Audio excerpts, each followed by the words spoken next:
So welcome back to the studio. Today, I'm not just going to talk about getting fit. I'm going to talk a little bit more about the high-level engineering of a human's performance. So most athletes that I saw, they are plateauing because they guess their work and their training model.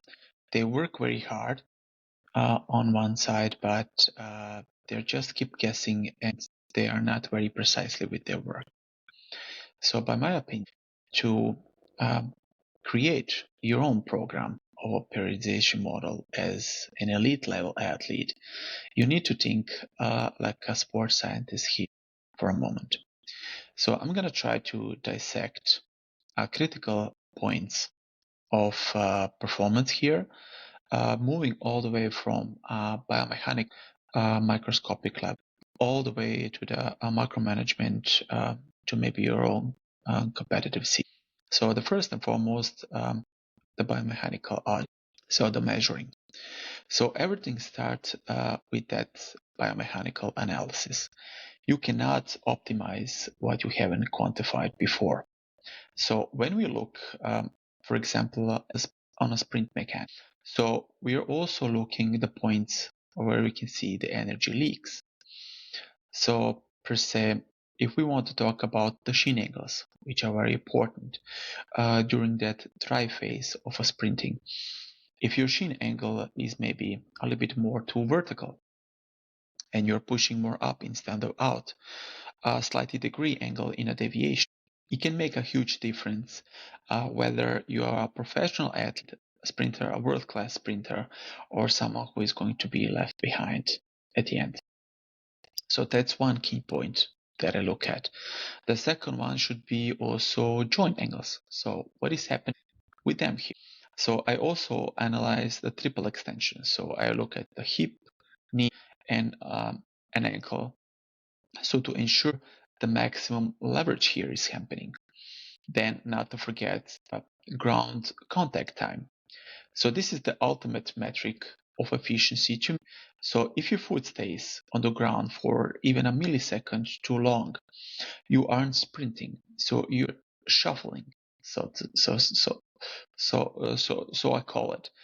You want to be in this situation like pretty much like a bouncy ball here.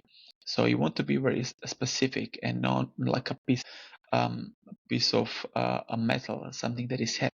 So this is what you need to take under huge consideration when you want to level up.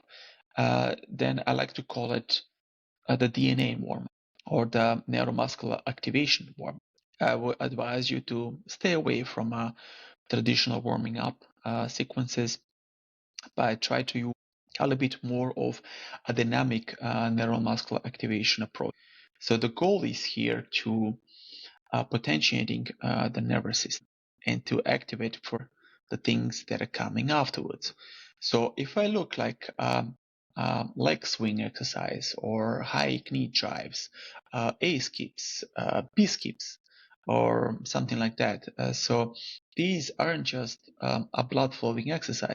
They are recalibrating your brain uh, um, in this range of motion that is going to happen afterwards, or as I spoke earlier, the A skip. So this drill specifically primes the so-called the piston activation of the spring gate. So this is what you actually need to be doing during sprinting. So we are trying to synchronize here so the firing pattern of your motor unit, so that when the first whistle where the game starts, for example, your muscles are already speaking the same language. So that's the main goal here. Then one also very key point is here the acceleration and deceleration exercise. So this is the physics of velocity, and the speed per se is often taught that just going fast, but it's also about the management of force vectors here. So when we talk about the acceleration mechanics, so the focus is on drive phase, and this is where we obsessing our shin angle and the ability to maintain a slightly forward mechanics, lean mechanics without breaking in the waist when it comes to the highlight. And then if we want to talk about deceleration mechanics, so this is the most neglected part of training for the most of athletes. So you must incorporate them as well. And why is that? Because your brain will not let your body accelerate to speed it up, knowing that you cannot safely stop. So if you improve your braking force, you're subconsciously and synchronously unlocking the higher speed ceiling or speeding level with possibility of faster transition, and this is where it occurs. Then there is also one model about when it comes to the energy system architecture. So you want to incorporate high intensity interval training, um, uh, uh, but also using and scaling them. So we have anaerobic lactic capacity here. These are a short intervals like 1 to 6 seconds burst of a maximum power. So we manipulate here work to race ratios to ensure that the ATP or creatine phosphate stores and can be replenished. Then we have the anaerobic lactic capacity. So this is that burning phase. So we train these systems to help and to maintain the high output when the pH levels in the muscle start to drop. So this is also very important. So programming these intervals isn't about getting tired. It's all about targeting the specific energy pathways required for your sport.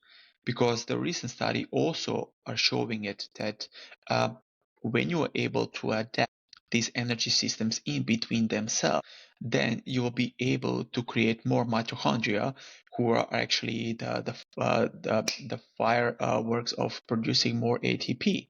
So everything is correlated, and you need to stay upfront. Then when it comes to a changing of direction, so this is the art of pivot. Linear speed is, but multi-directional speed is actually that makes the changes and win the game. So this is where you forcefully need to be able to have joint kinetics. So I analyze how the knee and the ankle absorb that force during a cut, during a breakdown of a moving pattern. So if your kinetics change are off, so your risk of injury and losing momentum is very high. So this is what we also need to consider. Then we have the reactive agility to move from at the beginning from closed drills to much more reactive drills. And this system also incorporates a stimulus like a partner moving or light flashing or signaling. So to force neuromuscular system to react under pressure, it doesn't matter what kind of source. So it doesn't matter, is it like a time pressure, signaling pressure, reactive pressure. So this bridge that gap between a normal gym session to a game speed session. And then plyometrical periodization. So managing the gravity, what happens with it. So plyometrics are the bridge between strength and speed. I can't just jump off the boxes randomly. So you need also a periodization approach with a specific progression. So I would advise you to start landing mechanics, moving from basic jumps, and finally to complex with a high velocity move. And the metrics is all about success. So I monitor that reactive strength index or RSI. So this is the ratio of how you can jump and how little time you need to spend on the ground. And if your ground contact increases, you're losing that elasticity and needs to adjust the volume. So when I train with my athletes, I like to incorporate the conjugate training method. So this is for me the strength foundation. So for building that necessary engine, I utilize the conjugate approach. So I use also the multi-joint exercise. So I focus on the big movers at the beginning, like squats, deadlifts, Olympic lifts, but I do not neglect the rotational variations. So by incorporating all of it and rotating this leg. I'm avoiding that so-called the law of accommodation. So I change the force vectors, perhaps 1 week or for one specific block of training session from front squat to a normal squat. Then I will change it to a box squat on the next cycle. So to ensure the body never fully adapt and forcing that constant strength gains. So this is what I like to do, but not to forget about the core strength and core stabilization. So this is the connective source, and the core is not just for showing off. It's really the pure power translation, and anti-rotation, anti-flexion exercises like pull-off presses variations or heavy carry teaches also the torso to resist the unwanted movement here. And then by incorporated anti-rotation, there is also the explosive and necessity rotation. So when you do the rotational exercises, you need to do them explosively. And once you are stable, then you add the rotation. So this allows the power generation from your legs to travel through the rigid and out through your extremity, which is very vital for sprinting and change of direction or any other reaction properties. So I can also talk about what is the secret of a lead. This is the parasympathetic activation. And hard training is only a half portion of the cake. So you have to flip the switch from that fight to flight mode, from rest and digest. So there is also like diaphragmatic, and this is a direct hack to stimulate that vagus nerve and activate the parasympathetic nervous system. So you can research a little bit more about that. But when it comes to a low intensity, aerobic activity is also necessary, like with that light movement. It helps flushes the metabolic byproduct without adding any more stress of the central nervous system. So that's why you need to cycle. And if you don't recover, your periodization is just a show that eventually is gonna lead you to a burnout. So you need to be very careful here and also incorporate deload weeks. Then the next one should be, it's very important, that comes after that, it's a velocity-based training. So it's something that is a little bit data-driven intensity, but it's more precise. So I would advise you also to stop guessing and how much weight you need to put on the bar. So you, the velocity-based, then you're on the right track here. So when it comes also, for example, lifting weights or like a barbell, I monitor how fast the bar moves in meters per second. Excuse me. And that is, I individualize the velocities. And if your focus, your goal is the power, and the bar just is moving slower than your target zone, on sequence, the weights are too heavy.